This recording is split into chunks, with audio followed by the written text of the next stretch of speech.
Dalam nama Bapa dan Putra dan Roh Kudus, amin. Bu Bapak, saudara terkasih, kaum muda, adik-adik, salam bantul kasih, berkah dalam. Kembali kita berjumpa dalam renungan harian hari ini Jumat 22 April 2022. Kita akan mengambil dari Injil Yohanes bab 21 ayat 1 sampai 14. Sesudah bangkit dari antara orang mati, Yesus menampakkan diri kepada murid-muridnya di pantai Danau Tiberias. Ia menampakkan diri sebagai berikut.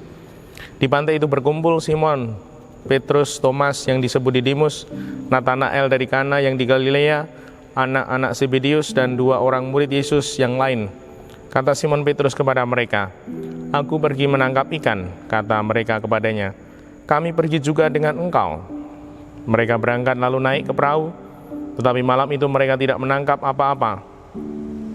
Ketika hari mulai siang, Yesus berdiri di pantai, akan tetapi murid-murid itu tidak tahu bahwa itu adalah Yesus. Kata Yesus kepada mereka, "Hai anak-anak, adakah kamu mempunyai lauk pauk?" Jawab mereka, "Tidak ada." Maka kata Yesus kepada mereka, "Tebarkanlah jalamu di sebelah kanan perahu, maka akan kamu peroleh."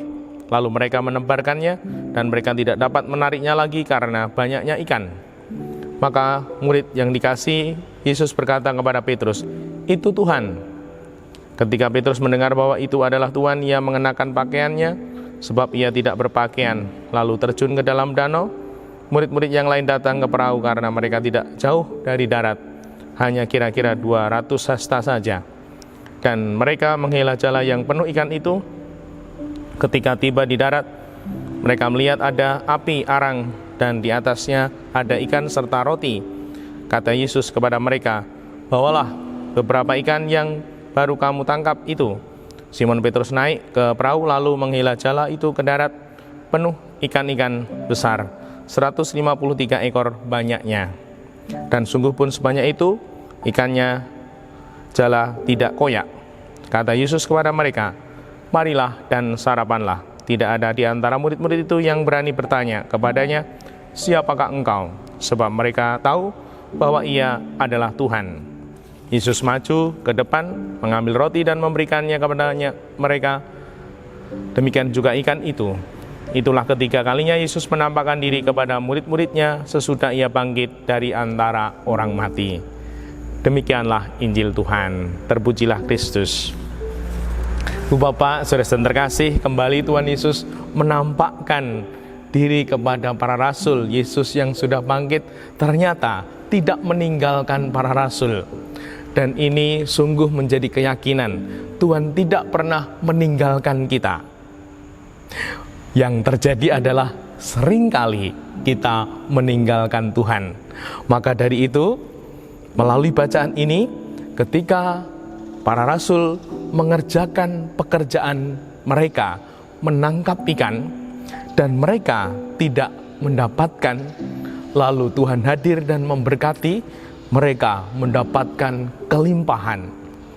Ini menjadi kunci kehidupan, bahwa dalam pekerjaan kita, dalam tanggung jawab dan perutusan pelayanan kita, entah sebagai anak sekolah, sebagai anak yang kuliah, orang bekerja, sebagai apapun, semoga sungguh kita selalu melibatkan Tuhan, kita selalu menempatkan Tuhan di dalam kehidupan kita, sehingga ketika kita mengalami sulitnya kehidupan, mengalami masalah kehidupan, bahkan sepertinya tidak mungkin.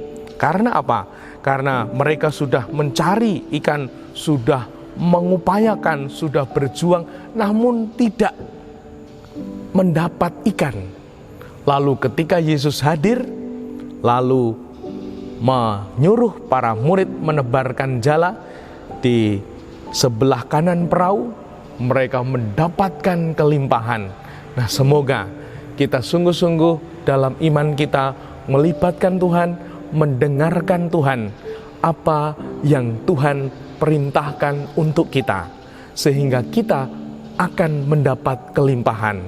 Karena rezeki berkah itu di tangan Tuhan. Rezeki berkah tidak tertukar. Maka kita mohon kelimpahannya, menempatkan Tuhan dalam kehidupan kita, agar Tuhan sungguh menyatakan kuasa-Nya melalui karya baik-Nya dalam diri kita. Semoga kita yakin, semoga kita selalu memberi tempat untuk Tuhan berkarya dalam hidup kita. Dimuliakanlah Tuhan kini dan sepanjang masa. Salam mantul kasih, berkah dalam nama Bapa, Putra, dan Roh Kudus. Amin.